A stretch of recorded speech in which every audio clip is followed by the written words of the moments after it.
التنوع والغنى والتي تعرفها التجارب الإفريقية في مجال ترتيب علاقة الدستور في إفريقيا بالقانون الدولي، وهو موضوع كما سيتم الإشارة إلى ذلك لا شك في ذلك من خلال تدخلاتكم، موضوع لا يخلو من أهمية بالغة، اعتباراً إلى أن الهيئات القضائية الدستورية تناط بها أساساً مهمة ضمان احترام وتناغم المعيارية القانونية برمتها سواء أجنبية أو أجنبية مع الدستور الذي يعتبر أسمى تعبير عن إرادة الأمم والشعوب. وفي نفس السياق فإن مكانة المعيارية بفعل التيار الجارف للعولمة تزايد درجات التفاعلات إن لم نقل تداخلات وتلك الناجمة عن محيطها الدولي إلى حد لم يعد مبالغا عن تدويل الدساتير أو ما وصفه البعض بالدستور العالمي. ومن ثم فإن هذه الخلاصات التي أتشرف بتقديمها لن تتم بتشخيص كافة الحالات ولا الإشارة إلى الوضعيات الخاصة بكل تجربة، فبين أيديكم تقرير الذي وضعناه باللغات العربية والفرنسية والإنجليزية، وبالتالي فإننا سنحاول فقط من خلال هذا التدخل أن نبرز بعض الخلاصات التي ستنصب على محورين أساسيين. المحور الأول يتعلق بمكانة المعيارية الدولية في الدساتير، والمحور الثاني الدولية ومدى ارتباطها بالدساتير. عرض عرضا شيقا لمصادر القانون الدولي كما وردت في الدساتير، أفاض فيما يتعلق بمسألة طرق تناول. Pour exiger son application. Il n'y a pas de force coercitive pour appliquer les conventions internationales et les traités internationaux. L'essentiel de leur application résulte dans l'acceptation et la volonté des États de les appliquer. Ce qui veut dire qu'il y a une démarche à faire qui doit être pragmatique et qui doit pouvoir concilier ces deux exigences. Et aujourd'hui, le même problème, à mon avis, se pose au niveau des constitutions, dans la mesure où il faut voir le degré de référence aux normes internationales dans le contrôle de constitutionnalité, qui naturellement repose principalement sur le dispositif de la Constitution, mais ne peut pas ignorer, à mon avis, les normes internationales qui deviennent de plus en plus importantes et qui n'ont d'autre force pour s'appliquer dans nos droits que la volonté de nos États de respecter les engagements qu'ils ont pris sur le plan international. C'est ça qui fait donc que nous devons avoir beaucoup de pragmatisme dans ce que nous sommes en train de faire. Il y a bien sûr les règles telles qu'elles ont été définies par les constitutions. Un traité doit être ratifié pour s'imposer. S'il n'est pas ratifié, il ne s'impose pas. Est-ce qu'une convention s'applique de façon automatique ou ne s'applique pas? Mais je pense que toutes ces questions, nous devons les appréhender avec le maximum de délicatesse et dans un sens de toujours mieux asseoir nos démocraties et de protéger les droits. C'est pour cela que, heureusement, l'essentiel des constitutions font référence dans leur préambule, comme d'ailleurs la constitution de notre pays, aux droits fondamentaux, la Déclaration universelle des droits de l'homme, la Charte africaine des droits de l'homme et d'autres droits, etc., sur lesquels nos constitutions se réfèrent. Et la plupart du temps, il n'y a pas un texte spécifique qui définit les conditions dans lesquelles ce droit-là peut s'appliquer. Ce qui veut dire que nous avons une panoplie de considérations, d'appréciations qui peuvent nous permettre... Presidente do Tribunal Constitucional de Angola e também, ao mesmo tempo, aos demais presidentes das jurisdições constitucionais aqui presentes. Também agradeço a oportunidade de fazer parte deste painel para compartilhar a experiência de Moçambique no que respeita à eficácia das normas internacionais no direito moçambicano. E cumprimentando também, igualmente, as distintas autoridades e a todos os participantes aqui presentes.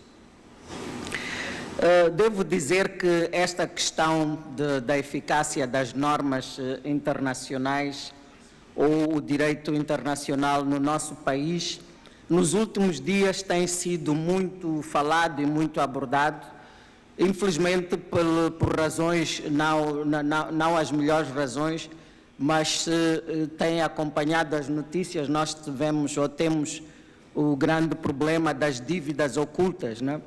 E a sociedade questiona qual a validade do acórdão do Conselho Constitucional ou porque que Moçambique tem que pagar essa dívida. Então isto faz com que toda a sociedade moçambicana nos últimos anos se vire para esta questão do direito internacional, da aplicabilidade das normas e da efetividade das sentenças. Por isso é que achamos que o tema foi muito bem escolhido para este congresso.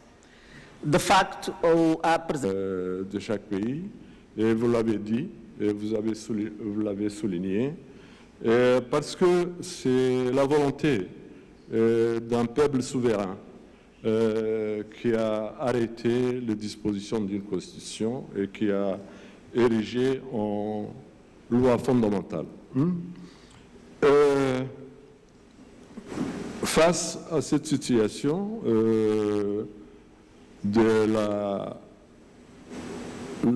loi fondamentale d'un pays, nos pays, au jour d'aujourd'hui, ne vivent pas d'une manière cloisonnée. Nous sommes dans un monde global dans ce monde global, il y a la globalité aussi des normes juridiques. Hein. Les États s'engagent de plus en plus vis-à-vis des autres États d'une manière multilatérale comme d'une manière bilatérale. Et à ce titre, cet engagement doit être pris en considération dans son applicabilité et dans la production des effets dans l'effort interne d'un pays. À ce titre, la République de Djibouti a consacré une disposition particulière dans sa constitution de 1992, elle est récente, mais elle est aussi assez صاحبة أو مراقبة لاحقة عبر اللجان والهيئات البرلمانية والمحاكم الدستورية. وصارت المعاهدات الدولية إذن أداة ووسيلة لتنظيم العلاقات الدولية ومصدرا من مصادر المشروعية. ويحدد القانون الدولي العام القواعد والضوابط التي تبرم على أساسها هذه المعاهدات، إضافة إلى الضوابط التي تنص عليها التشريعات المحلية. ونشير إلى أن المادة 102 من ميثاق الأمم المتحدة أوجب تسجيل المعاهدات الدولية لدى أمانة الأمم المتحدة، واشترطت ذلك للاحتجاج بها كوثيقة أمام هيئة المتحدة. وقد بلغ عدد المعاهدات المسجلة لدى هيئة الأمم منذ إنشائها عشرات الآلاف حتى الآن. والمعاهدات الدولية من حيث أنها تصرف قانوني فيلزم لصحة انعقادها توافر شروطها الشروط الشكلية والموضوعية للعقود بصفة عامة. وتختلف الجهة التي أوكل إليها الدستور مهمة المصادقة على المعاهدة من دولة إلى أخرى، وعادة فإن هذه المهمة توكل إلى البرلمان أو الجمعية الوطنية أو مجلس الشيوخ أو كلاهما. وفي بعض الأنظمة القانونية تمنح هذه المهمة إلى لجان خاصة أو إلى الملك أو رئيس الدولة. والإعلان الدستوري الليبي الصادر سنة 2011 أوكل هذه المهمة إلى المجلس الانتقالي ثم من حل بعده من المؤتمر الوطني والبرلمان، وهو ما أكده اتفاق الصخيرات المبرم سنة 2015. وفيما يتعلق بحجية المعاهدات في النطاق المحلي الوطني، فإن للمعاهدات في ليبيا قوة القانون، فهي تلزم الدولة وتلزم الأفراد عندما يتم المصادقة عليها وإصدار قانون، فتصبح هذه المعاهدة في مرتبة القانون.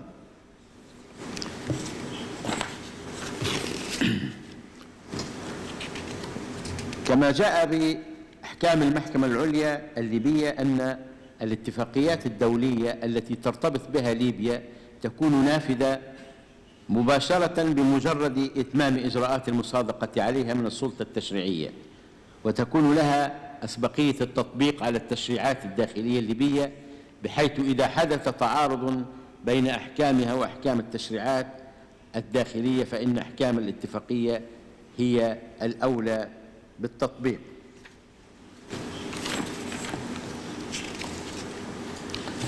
وقد حددت الدستور 2010 في دولة كينيا، وطبيعي أن يكون ده بشرط عدم الإخلال بالدستور. المسألة هنا فيها نوع كثير من التوازن، وبيعطي قدرة وصلاحية كبيرة لمحاكم الموضوع في أنها تقدر مدى إلزامية تطبيق هذه القاعدة واستخدامها كمرجعية في قضائها في عدد من الدعاوى. مسألة حقيقة مقدرة، ومسألة من المسائل اللي فيها نوع من زي ما قلت حضراتكم الجدة والحداثة فعلا. دولة موريتانيا والزميل الفاضل تحدث أيضا في مسألتين في غاية الأهمية. المسألة الأولانية كيفية تطبيق قواعد القانون الدولي من قبل المحاكم، وهي تفتقد العنصر الجوهري في القاعدة القانونية، وهو عنصر الإلزام. هذه مسألة مهمة جدا، وهو فعلا تحدي. القانون الدولي قواعده بتخلو من قاعدة من فكرة الإلزام إلا في أضيق نطاق كما تعلمون حضراتكم، مثلا زي فكرة تطبيق أحكام الباب السابع من ميثاق الأمم المتحدة، لكن في الغالب الأعم هي ليس لها قوة الإلزام، ومن هنا فهو تحدي لتطبيق قواعد قانونية تفتقد إلى عنصر الإلزام. المسألة الثانية أيضا اللي أثرها وحقيقة حظت بتقدير شديد أعتقد من جميع حضراتكم، واسمحوا لي مني، هي مسألة الاجتهاد. هنا الفصل 23 من الدستور يؤكد على أنه يعاقب القانون على جريمة الإبادة وغيرها من الجرائم ضد الإنسانية وجرائم الحرب وكافة الانتهاكات الجسيمة والمنهجة لحقوق الإنسان. هذا بالطبع السادة القضاة ويحيله مباشرة إلى نظام روما الأساسي للمحكمة الجنائية الدولية. الفصل 19 قبله أن المرأة يتمتع الرجل والمرأة على قدم المساواة بالحقوق والحريات المدنية والسياسية والاقتصادية والاجتماعية والثقافية والبيئية الواردة في position des cours constitutionnels pour régler les questions qui sont soumises à ces juridictions. Voilà la contribution que je trouve utile d'apporter au stade actuel. Merci. Também da nossa conferência, pela excelência da condução desta presidência durante 3 anos, não obstante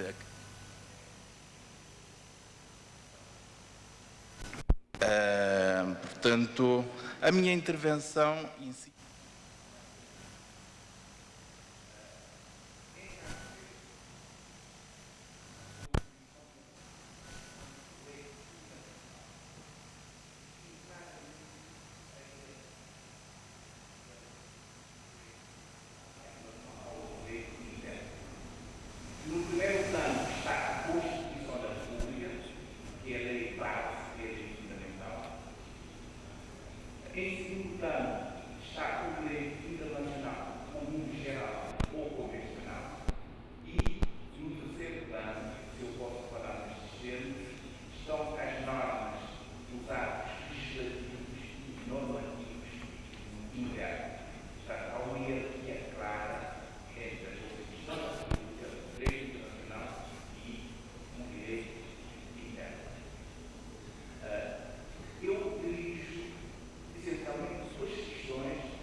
De uma determinada, de um acordo ou de uma convenção, vamos supor que alguma norma deste acordo ou convenção depois se venha a mostrar desconforme com uma outra norma publicada posteriormente. Eu penso que haveria aqui que ponderar e certamente se nós assumirmos que a nova lei depois iria revogar portanto a nova lei iria prevalecer relativamente a esta convenção. Não tenho dúvidas relativamente a isso. Reçu beaucoup d'informations. La question qui nous préoccupe, à savoir la rencontre entre le juge constitutionnel et les normes de droit international.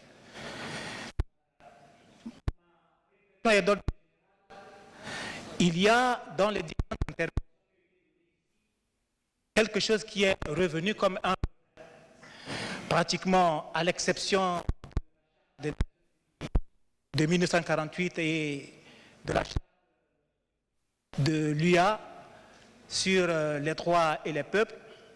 Les conventions internationales et les traités pour leur application ont besoin de signature et de ratification.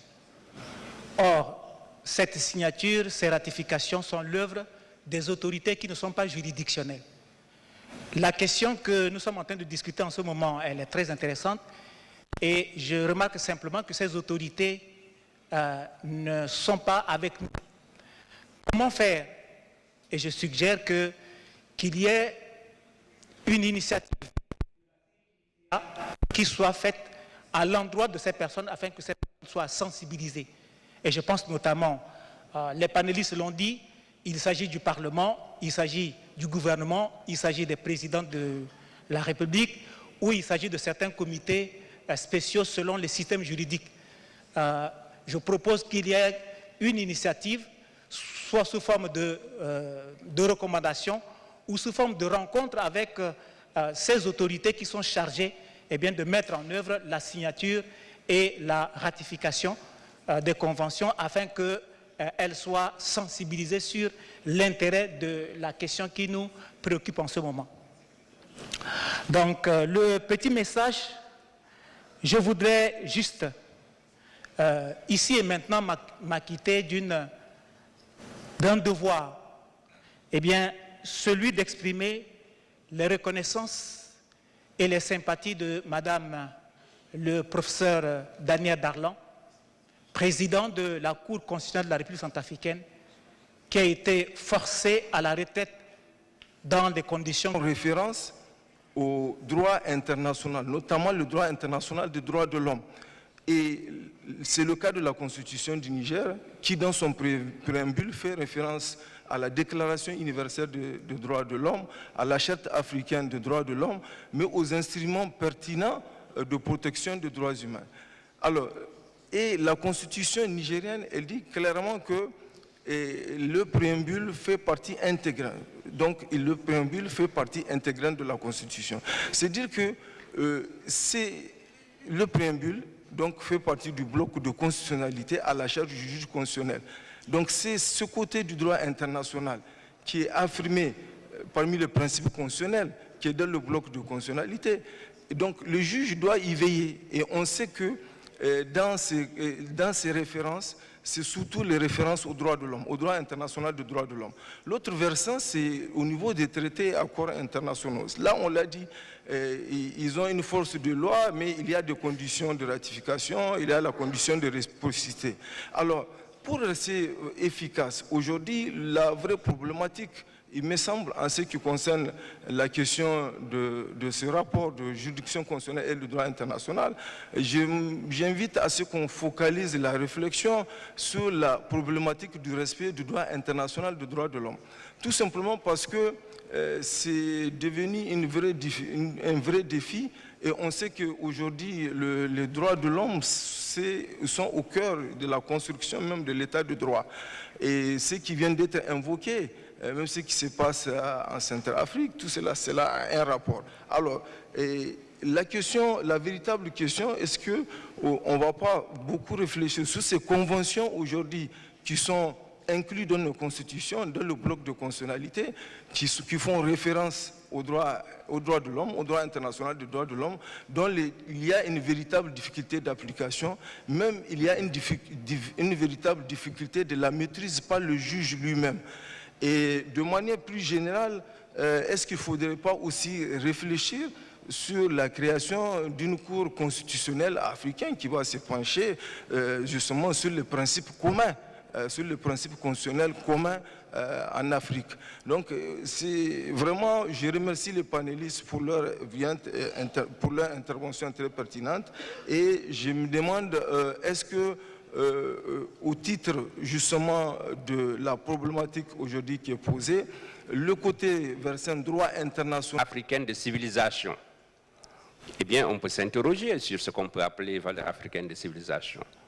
Alors je ne voudrais pas peut-être, disons, attirer les foudres de nos collègues sœurs, mais vous prenez par exemple le protocole de Maputo sur le droit des femmes, on dit que la monogamie est la forme préférée du mariage. Alors évidemment, les pays où il y a la polygamie, ça pose problème. Bien sûr, je sais que la juridiction constitutionnelle béninoise a eu à faire quelque chose sur ça, Mais je voudrais simplement attirer l'attention sur les difficultés aussi, si on rentre dans certains principes et qu'on va vers certaines valeurs, eh bien, il faut peut-être serrer, lorsqu'on parle du droit international africain, serrer et voir évidemment qu'est-ce qu'on peut porter comme valeur universelle et à partager, et ce qu'on peut appeler simplement des valeurs qu'il faudrait peut-être minorer à l'heure actuelle. Relativement à ma deuxième question, elle concerne tout le monde, hein, tous ceux évidemment qui sont intervenus tout à l'heure. Il s'agit tout à l'heure, quelqu'un l'a dit, du droit international. Or, on semble souvent ignorer que, ou du moins faire l'impasse sur le fait que le droit international est composé à la fois du droit international conventionnel, mais aussi du droit international non conventionnel. On en parle peu et très souvent nos consciences sont silencieuses par rapport à la coutume internationale.